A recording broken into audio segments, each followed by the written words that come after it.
So in this podcast, we're going to learn to name a little more complicated alkanes. So the first step is we have three examples. Let's label them 1, 2, and 3. And the first step is finding the longest continuous chain of carbons. So for this first one, I'm just going to circle it, and we have our longest continuous chain right here. So the way we're going to start this compound is we're simply going to call it, we look at our prefix, we have pent. It is 5 carbons, so we call it a pentane, because we just have a bunch of single bonds. And then on this pentane, maybe in a different color, we're going to box what we call branches. So we have a pentane, and then it has a branch that's 1 carbon long. So our prefix for 1 is meth. And if it's a branch, it gets the suffix ul, or just YL. So this compound is a methyl pentane. How come? Because it's a pentane, and attached to that pentane it has a methyl. Alright? But what we can see is really this methyl can be anywhere. So we have to have a system of saying where our methyl is. So the way this works is we number our carbons in our longest chain, which is our pentane. Alright?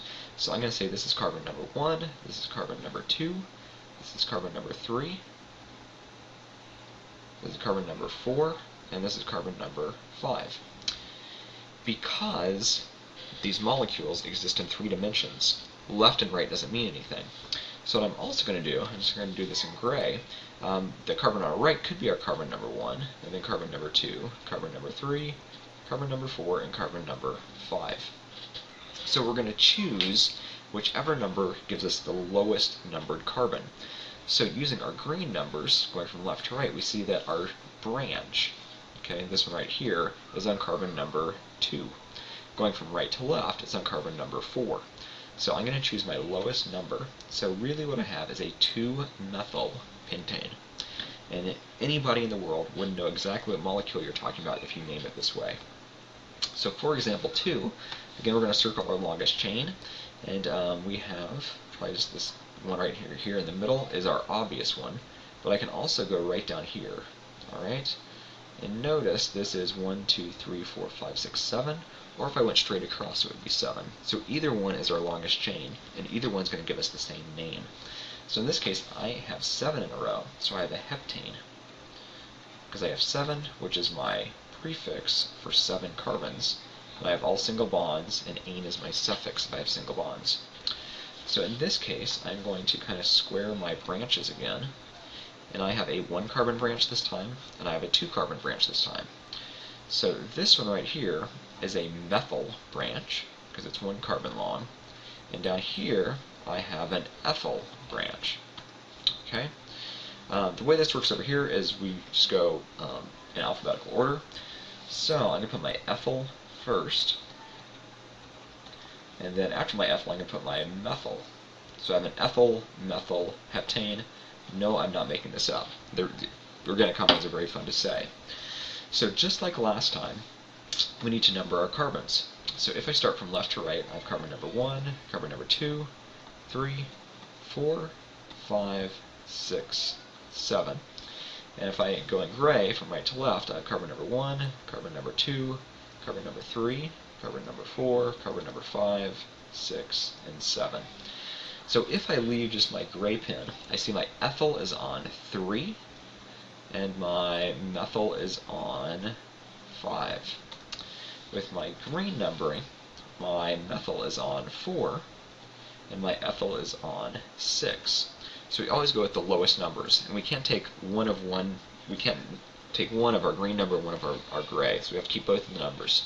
So my lowest numbers are my gray, so my ethyl was on 3, and my methyl was on 5.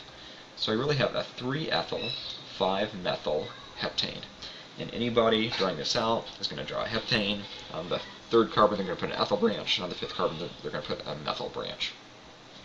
The last thing that can happen is we can have 2 branches of the same length on the same element, or same compound. So in this case, down here at the bottom, if I circle my longest chain, I have 3 in a row, and 3 is prop. And I have all single bonds, so it's a propane. And then if I look at my branches, well, I have a methyl branch and I have a methyl branch. So what happens here is we're going to go back to our old number 2. So this has nothing to do with ethyl now, but I have a dimethyl.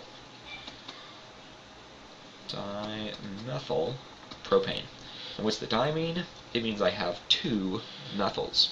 So because I have a dimethyl, I need to put 2 numbers in front of my dimethyl. Alright, so in this case, again, if we number from left to right, we have carbon 1, carbon 2, carbon 3. And from right to left, we have carbon 1, carbon 2, carbon 3. So either way, they're on 2. So I really have a 2,2 dimethyl propane. And that is naming kind of more complex alkanes. Always identify your longest chain, and I would square my branches, and then just name your branches, and then denote or delineate where those branches are on your longest chain by putting numbers in front of the branches.